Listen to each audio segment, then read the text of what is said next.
Sementara itu, setelah memberi bantuan korban kebakaran, Wakil Wali Kota Palembang Fitriyanti Agustinda langsung mengunjungi warga yang sakit di Jalan Perintis Kemerdekaan Lorong Produksim di Kecamatan Ilir Timur 3.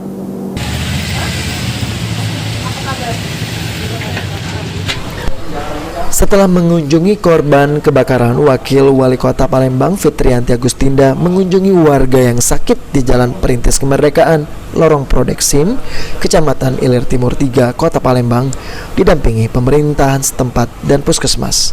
Pada kedatangannya, Fitriyanti langsung mengecek pasien bernama Eli, 69 tahun yang terbaring sakit di tempat tidur rumahnya, dan pihak keluarga berharap agar Eli bisa dibawa ke rumah sakit untuk menjalani perawatan.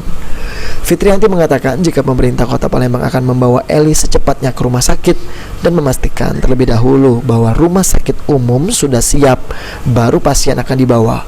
Fitriyanti sendiri merasa senang dengan agenda membesuk orang sakit ini bisa membantu warga dan memberikan layanan kesehatan gratis atau JKN KIS untuk warga.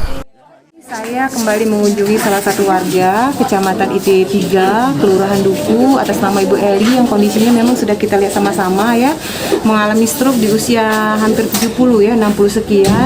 Kondisinya memang sekarang ini sudah membutuhkan banyak sekali bantuan. Jadi makan pakai selang, pernapasan juga melalui alat yang memang dibantu di tenggorokan dan sebagainya.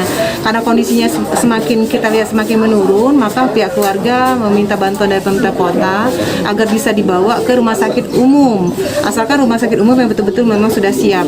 Dan alhamdulillah kalau untuk pembayaran pengobatan sendiri pihak keluarga masih bisa melaksanakannya dengan BPJS secara mandiri. Sekali lagi saya mengimbau kepada masyarakat Kota Palembang, sekarang memang sudah kondisinya hampir 100% ya, hampir 100% masyarakat memiliki BPJS Kesehatan. Tinggal mungkin sekian persen masyarakat masih belum mengerti manfaat dari BPJS Kesehatan. Harapan saya masyarakat proaktif untuk mendaftarkan dirinya ikut serta dalam BPJS Kesehatan sehingga pada saat sakit semuanya sudah bisa berobat dengan nyaman dan ditanggung biayanya oleh pemerintah. Irawan, PAL TV.